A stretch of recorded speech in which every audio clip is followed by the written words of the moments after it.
Gloire au Seigneur, gloire à Dieu, lui qui nous a prêté le souffle de vie ce soir.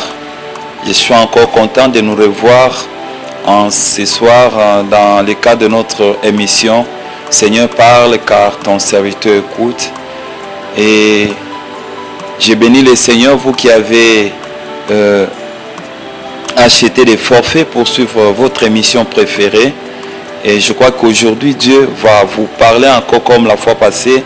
Nous étions avec notre sœur Darlene Mapendo qui nous a beaucoup édifié. Aujourd'hui, nous allons parler d'un nouveau thème et ça sera juste pour aujourd'hui.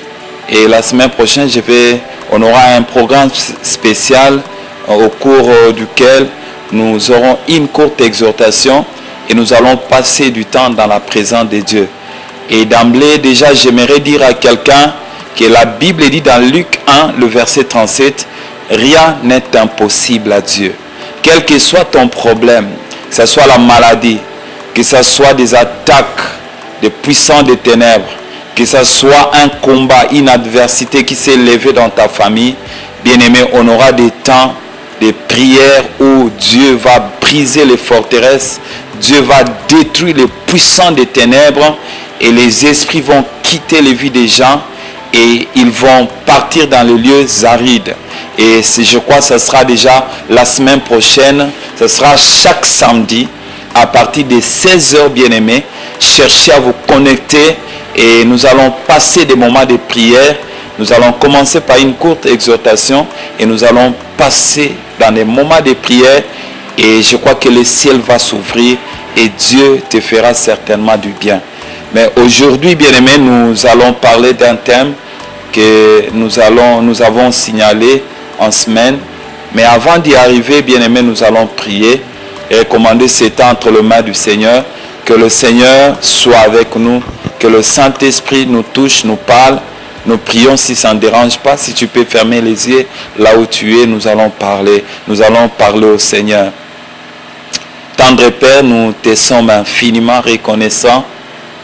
Toi qui nous as prêté le souffle de vie pour que nous puissions parler de ta part, pour que nous puissions parler, Seigneur, de ce que tu as mis dans notre cœur, Seigneur. Ce soir, nous croyons qu'avec l'aide du Saint-Esprit, mon frère, ma soeur seront édifiés. Et je crois, Seigneur, que quelque chose va se passer dans la vie de quelqu'un par ta parole. Car ta parole, c'est une puissance. Yahweh, mon Dieu, pour le salut, pour quiconque croit au Dieu. Et je crois que ce soir, quelqu'un, Seigneur, sera touché, quelqu'un sera changé et sa destinée, Seigneur, oh Yahweh, mon Dieu, sera, Père éternel, mon Dieu, clair au nom de Jésus. Nous t'avons ainsi prié et demandé Amen. Amen. Shalom, bien-aimés. Que le nom du Seigneur soit béni.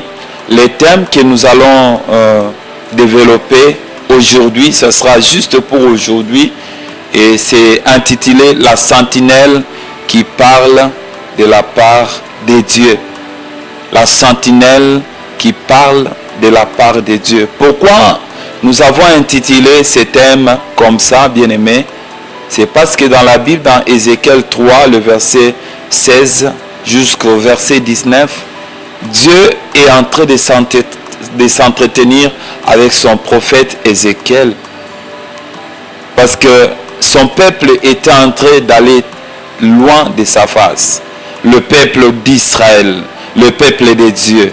Et maintenant Dieu a recommandé à son prophète d'aller avertir son peuple sur un certain nombre de points, bien-aimés. Et voilà pourquoi Dieu est en train de donner une mission précise à son prophète Ézéchiel. Et avant d'aller loin, nous allons lire cette référence que je venais de donner tantôt de Ézéchiel 3, le verset 16 à 19. Nous lisons au nom de Jésus. La Bible nous dit: au bout de 7 jours, la parole de l'Éternel me fit adresser en ces mots. C'est le prophète Ézéchiel qui est en train de dire cela. Et le verset 17, la Bible nous dit: Fils de l'homme, je t'établis comme sentinelle sur la maison d'Israël. tu écouteras la parole qui sortira de ma bouche et tu les avertiras de ma part. Le verset 18.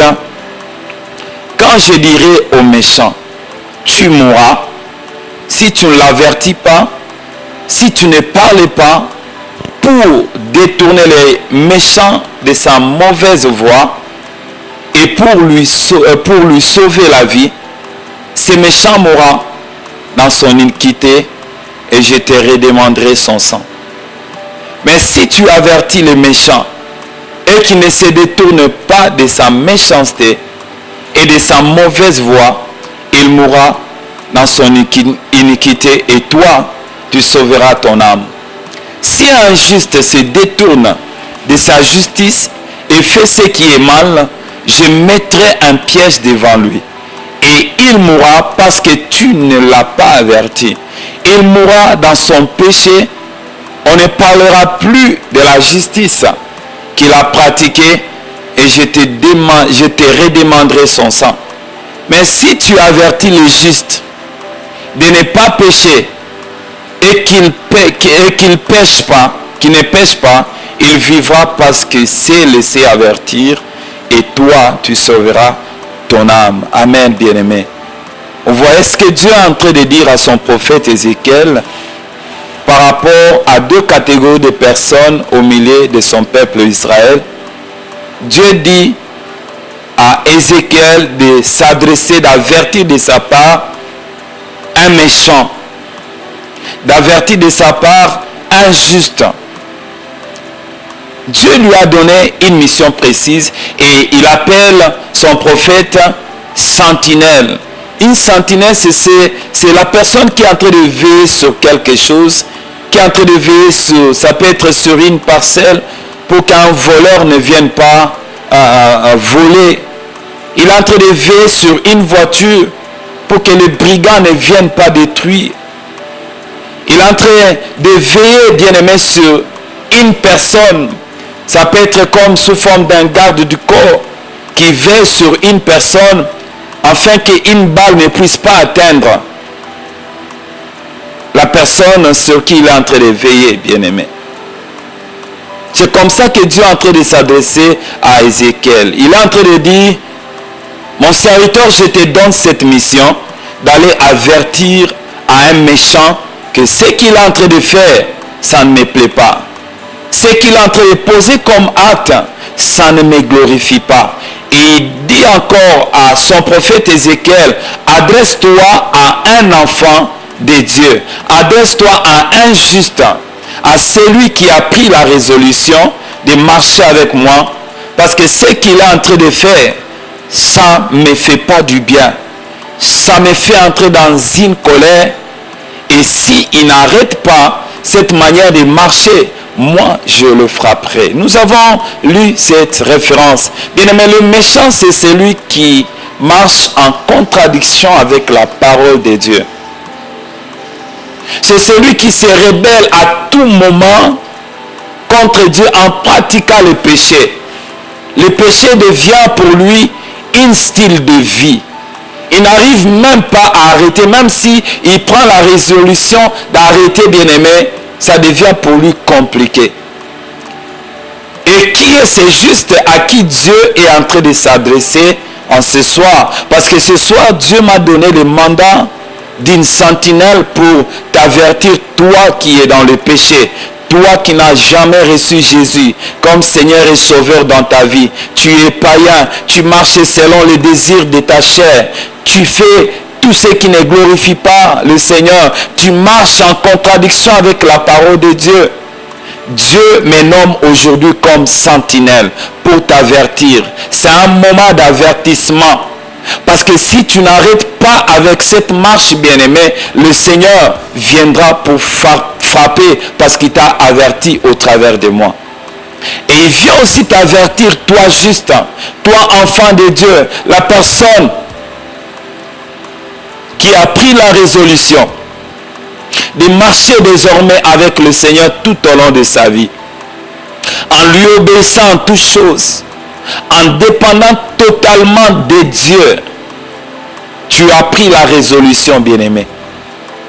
Et alors que, Seigneur, les événements se sont tournés mal dans ta vie, les choses ne marchent plus comme tu pouvais imaginer. Tu te retrouves dans une situation où, bien-aimé, tu es appelé seulement à te rebeller contre ton Dieu. Dieu est en train de t'avertir au travers de moi, en te disant, si tu n'arrêtes pas la manière dont tu es en train de marcher, il y aura un jugement qui va s'abattre sur toi, bien-aimé. Enfant de Dieu, le jour où tu as pris la résolution de marcher avec le Seigneur, cela était venu tout droit de ton cœur. Personne ne t'avait forcé. La vie chrétienne, bien-aimé, c'est une vie de croix. Voilà pourquoi Christ pouvait dire, celui qui veut me suivre, qu'il porte sa croix chaque jour. Porter la croix, c'est quoi? Ce n'est pas abandonner les péchés, ce n'est pas abandonner, bien-aimé, Dieu Tout-Puissant. Porter sa croix, c'est persévérer dans la voie de Dieu. Porter sa croix, c'est persévérer de ne pas régner le Seigneur. Porter sa croix, bien-aimé, c'est de marcher sous la dépendance du Seigneur et du Sauveur que toi tu as choisi. De marcher avec lui chaque jour. Porter sa croix, c'est supporter les épreuves. Porter sa croix, ce n'est pas... porter sa croix veut dire ne pas céder au péché, ne pas céder aux sollicitations de l'ennemi. Et voilà pourquoi Dieu est en train de remarquer que quelque chose n'allait pas au milieu de son peuple. Il s'est adressé à ces deux catégories, le méchant et le juste, qui commencent déjà à oublier l'accord qu'il a conclu avec le Seigneur. Aujourd'hui aussi, le Seigneur s'adresse à toi. Je ne sais pas pourquoi je suis en train d'insister, mais le Seigneur veut que tu changes ta manière de marcher. Parce qu'il y a un jugement qui viendra, bien-aimé, si tu résistes dans cette voie. Quel est donc le message de la sentinelle de la part de Dieu aux justes et aux méchants aujourd'hui? Nous allons lire Ézéchiel, le chapitre 18, le verset 20. La Bible nous dit, l'âme qui pêche, c'est celle qui mourra. Le fils ne portera pas l'iniquité de son père, et le père ne portera pas l'iniquité de son fils. La justice du juste sera sur lui, et la méchanceté du méchant sera sur lui. Ici, la Bible est en train de nous faire savoir que chacun moissonnera selon qu'il aura sémé, bien-aimé. Si tu marches dans le péché, si tu marches selon les désirs de ta chair, bien-aimé, rassure-toi que tu mourras. Et cette mort-là, elle est spirituelle. Elle peut t'amener aussi à la mort physique. Elle peut aussi t'amener à la mort spirituelle. La mort éternelle, voulais-je dire. Cette mort, bien-aimé, ne s'arrêtera pas. Elle est éternelle. Cette mort, ça t'amènera loin de la face de Dieu. La Bible dit, l'âme qui pêche, c'est celle-là qui mourra. Bien, mais le fait pour toi de résister dans ces péchés-là, tu es en train de te diriger vers la mort spirituelle, la mort physique et la mort éternelle. Et nous allons lire encore Galates 5 dans le Nouveau Testament, le verset 19 à 21. Les attitudes que Dieu n'aime pas par rapport à ces méchants. Les attitudes que Dieu n'aime pas par rapport à toi juste. Ton Dieu que tu as choisi de marcher, c'est un Dieu saint. Voilà pourquoi il voudra que toi aussi tu sois saint. Car ton corps, bien-aimé, c'est le temple du Saint-Esprit. La Bible dit, c'est lui, alléluia, qui abusera de son corps. Dieu le détruira. C'est dans 1 Corinthiens, bien-aimé, que Dieu est en train de parler, le verset 6. C'est lui qui abusera de son corps. C'est lui qui fera de son corps le corps d'un prostitué. Le corps d'une prostituée, bien-aimé, Dieu le détruira. La destruction sera le jugement qui va s'abattre sur toi, bien-aimé. Ton corps est précieux pour le Seigneur. Ton corps n'est pas appelé, bien-aimé, à à pratiquer. Ton corps n'est pas pour le plaisir. La Bible nous dit dans Romains, le chapitre 12, le verset 1 à 2, que nous devons offrir nos corps comme un sacrifice vivant, agréable à Dieu. C'est alors que nous aurons à rendre un culte agréable à Dieu. Bien-aimé, ton corps n'est pas pour le plaisir sexuel. Ton corps, bien-aimé, n'est pas pour n'importe qui.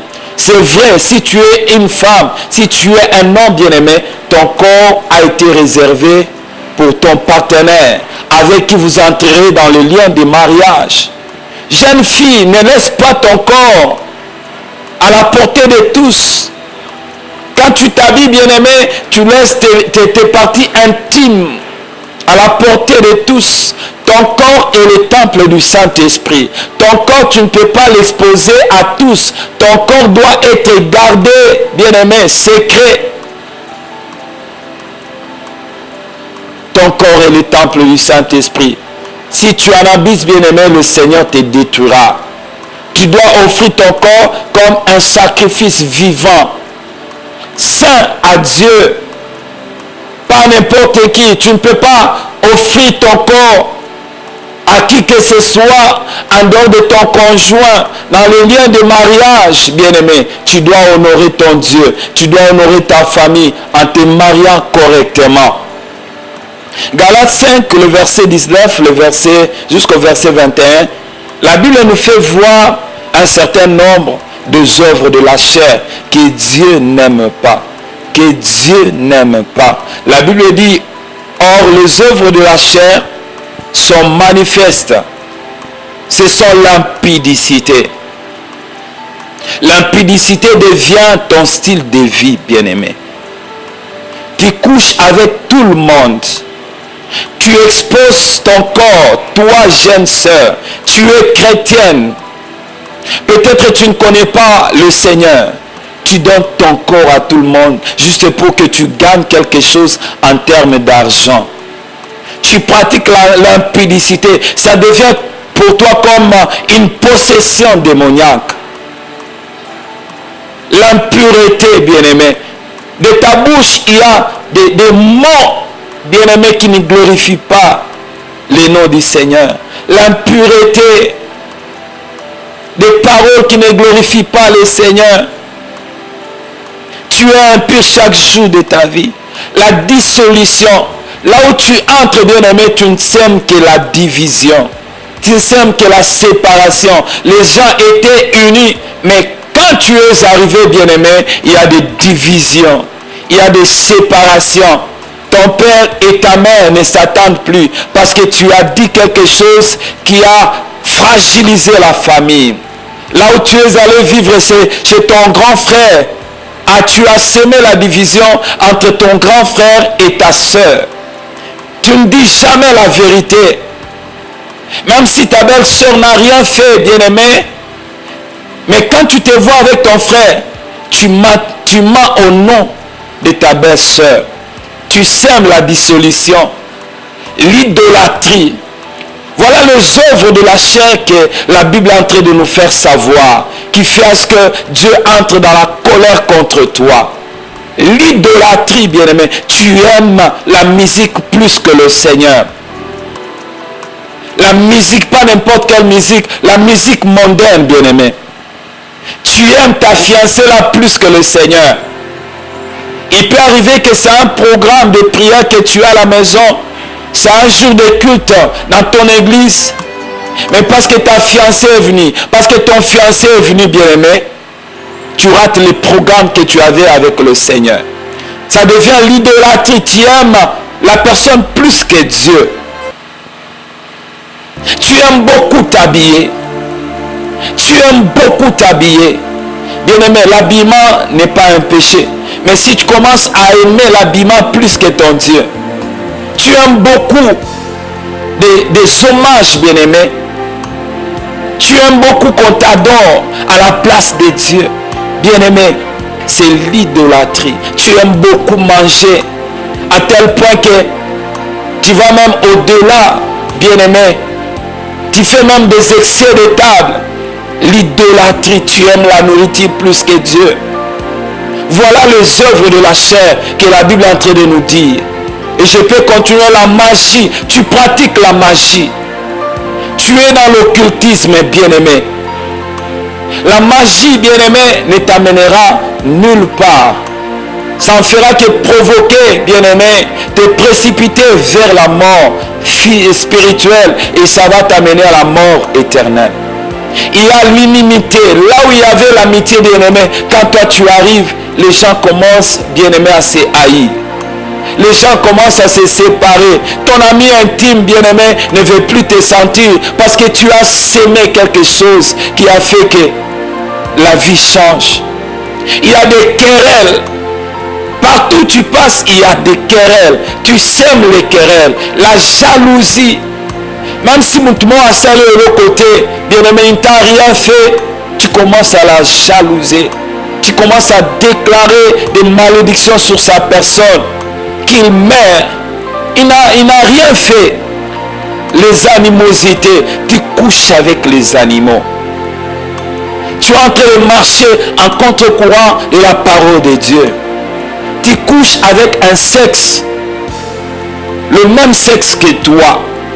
Tu es lesbienne. Tu es homosexuel. Ce sont les œuvres de la chair que le Seigneur n'aime pas. Il y a des divisions, les sectes. Tu es dans une secte qui ne glorifie pas le Seigneur. Là où on adore les hommes. Là où on remplace Dieu par les hommes. Tu es dans ces sectes-là que toi-même tu connais. On est en train d'appeler Dieu, bien-aimé, une personne, la créature de Dieu. Toi, tu appelles cette créature de Dieu ton Dieu. Tu appelles cette créature de Dieu l'Esprit Saint. Bien-aimé, notre Dieu, c'est un Dieu qui est esprit. Notre Dieu esprit est esprit. Comment pourrais-je, bien-aimé, appeler quelqu'un de ma nature Dieu? C'est l'idolâtrie. Il y a l'ivrognerie. Tu ne fais que passer ta vie dans des boissons. Tu t'enivres chaque jour. Et tes enfants en ont marre. Même dans le quartier, on commence même à se moquer de tes enfants parce que tu mènes une vie d'ivrognerie. Il y a des excès de table dans ta vie. Des choses semblables que je ne saurais même pas citer. Tellement que c'est nombreux, bien-aimés. Voilà les œuvres de la chair que Dieu est en train de détester dans ta vie. Et écoute la conséquence, bien-aimé, de la pratique de ces œuvres de la chair dans ta vie. La Bible est en train de nous dire que je vous dis d'avance, comme je l'ai déjà dit, que ceux qui commettent de telles choses n'hériteront pas le royaume de Dieu. Bien-aimé, toi qui pratiques ces choses, j'aimerais te dire, tu es en train de te fermer les portes du royaume des cieux. Toi qui couches avec les animaux, toi qui couches avec une personne du même sexe, tu n'entreras pas dans le royaume des cieux. Toi qui t'enivres chaque jour, tu n'entreras pas dans le royaume des cieux si tu ne changes pas de position. Je suis sentinelle de Dieu maintenant. Je parle de la part du Seigneur. Je parle de la part du Seigneur. Si tu continues à marcher dans cette voie, le royaume des cieux sera fermé dans ta vie. Dans ce texte, bien-aimé, Dieu nous donne les conséquences du péché. Je venais de leur dire. C'est que tu vas mourir spirituellement et ça va te conduire à la mort physique et ça pourra te conduire à la mort éternelle et tu seras loin de Dieu. Voilà pourquoi Galates 5 est en train de dire que tu n'auras pas à hériter le royaume des cieux. Les ciels seront fermés devant toi. Et quelles sont les recommandations de Dieu par rapport à ta marche actuelle? Tu avais bien commencé avec le Seigneur, enfant de Dieu. Tu prêchais la parole de Dieu sans pour autant demander de l'argent. Tu priais pour les gens et le Seigneur se manifestait par des signes, par des guérisons, des miracles, bien-aimés. Et tu commences à demander de l'argent. Et Et peut-être tu ne connais pas le Seigneur, tu es païen, tu n'as jamais expérimenté la gloire de Dieu dans ta vie parce que tu ne l'as jamais accepté comme Seigneur et Sauveur. Le Seigneur est en train de te dire ceci. Dans Ésaïe 55, le verset 6 à 7, la Bible dit, cherchez l'Éternel pendant qu'il se trouve. Bien-aimé, il arrivera un certain moment où Dieu ne se fera plus voir parce que ça sera trop tard. Aujourd'hui, c'est un Dieu, l'agneau immolé. C'est une période de grâce où Dieu se fait voir, se fait trouver à tout celui qui le cherche, à tout celui qui reconnaît qu'il a péché contre Dieu. Voilà pourquoi Ésaïe 55 est en train de nous dire, cherchez l'Éternel pendant qu'il se trouve. Avant qu'il ne soit trop tard, bien-aimé, abandonne la magie. Tu peux chercher l'Éternel, bien-aimé, en abandonnant la magie. Tu peux chercher l'Éternel, bien-aimé, en abandonnant tout ce qui ne donne pas gloire au Seigneur. Cherchez l'Éternel pendant qu'il se fait trouver. Et la Bible continue et dit, invoque-le tandis qu'il est prêt. Que le méchant abandonne sa voie et l'homme d'iniquité ses pensées, qui retourne à l'Éternel, qui aura pitié de lui, à notre Dieu qui ne se lasse pas de pardonner. J'aimerais te dire, bien-aimé, toi qui te culpabilises, tu es en train de dire que le Seigneur ne va pas pardonner mon péché. Le Seigneur n'aura pas ce temps de m'écouter. J'aimerais te dire, il y a un avocat auprès du Père. Il s'appelle Jésus, qui intercède jour et nuit en disant à Dieu que j'ai payé pour ces bien-aimés. La Bible dit, Dieu ne se lasse pas de pardonner. Il est celui qui nous pardonne toutes nos iniquités. Invoque-le tandis qu'il est prêt. Il est près de toi. Pendant que je suis en train de parler, bien-aimé, de la part du Seigneur, Dieu est là, il t'écoute, il connaît ton cœur, il entend même le battement de ton cœur. Si seulement tu peux lui dire, Seigneur, pardonne-moi, j'étais loin de toi, il va te pardonner, il viendra habiter dans ton cœur. Bien-aimé, qu'est-ce qui t'empêche de prendre cette décision, cette bonne décision, de suivre Jésus dans ta vie, d'abandonner ta vie entre ses mains? Bien-aimé, il n'y a que Christ qui peut te sauver valablement. Ézéchiel est en train de nous dire, le chapitre 18, le verset 21 à 22, si le méchant revient de tous les péchés qu'il a commis, s'il observe toutes mes lois et pratique la droiture et la justice, il vivra, il ne mourra pas. Bien-aimé, le fait de revenir au Seigneur, le Seigneur va s'arranger pour annuler la mort qui allait s'abattre sur toi. Pourquoi? Parce que tu t'es humilié devant lui. Je suis en train de parler de la part du Seigneur en tant que sentinelle. Si tu reviens au Seigneur, bien-aimé, la mort qui allait s'abattre sur toi, ça ne va plus venir. Parce que le Seigneur va annuler cette mort. Et la Bible dit dans le verset 22 du chapitre 18, toutes les transgressions qu'il a commises, le méchant, seront oubliés. Il vivra à cause de la justice qu'il a pratiquée. Bien-aimé, pratique la justice. Pratiquer la justice, c'est abandonner le péché. Pratiquer la justice, bien-aimé, c'est de marcher sous la dépendance du Très-Haut, le Seigneur Dieu Tout-Puissant. Et pour finir, bien-aimé, j'aimerais parler de deux versets qui vont clôturer notre moment de message et nous allons prier. Apocalypse chapitre 3, le verset 20 nous dit, voici je me tiens à la porte, c'est Dieu qui est en train de s'adresser à toi, qui m'écoute et qui sent que tu es culpabilisé. Tu sens que si Jésus revenait aujourd'hui, tu ne monteras pas, tu ne seras pas enlevé. La Bible dit, voici je me tiens à la porte et je frappe. Dieu est en train de frapper à ta porte au travers de cette parole. Et il te dit, si quelqu'un entend ma voix et ouvre la porte, j'entrerai chez lui et je souperai avec lui et lui avec moi. Bien-aimé, le Seigneur est en train de te supplier. Le Seigneur est en train de frapper à ta porte au travers de ce message que tu viens d'écouter. Et la Bible est en train de dire encore dans Hébreux 3, le verset 15, pendant qu'il est dit, aujourd'hui, si vous attendez sa voix, n'endurcissez pas vos cœurs comme lors de la révolte. C'est vrai, tu t'es révolté autrefois, mais aujourd'hui la Bible dit, si tu entends la voix de Dieu au travers de ce message, n'endurcis pas ton cœur. Et le Seigneur est en train de dire, je suis en train de frapper fort à ta porte. Je suis en train de frapper fort à ta porte. Si tu me laisses entrer, moi j'entrerai. Je serai ton Dieu. Je marcherai avec toi.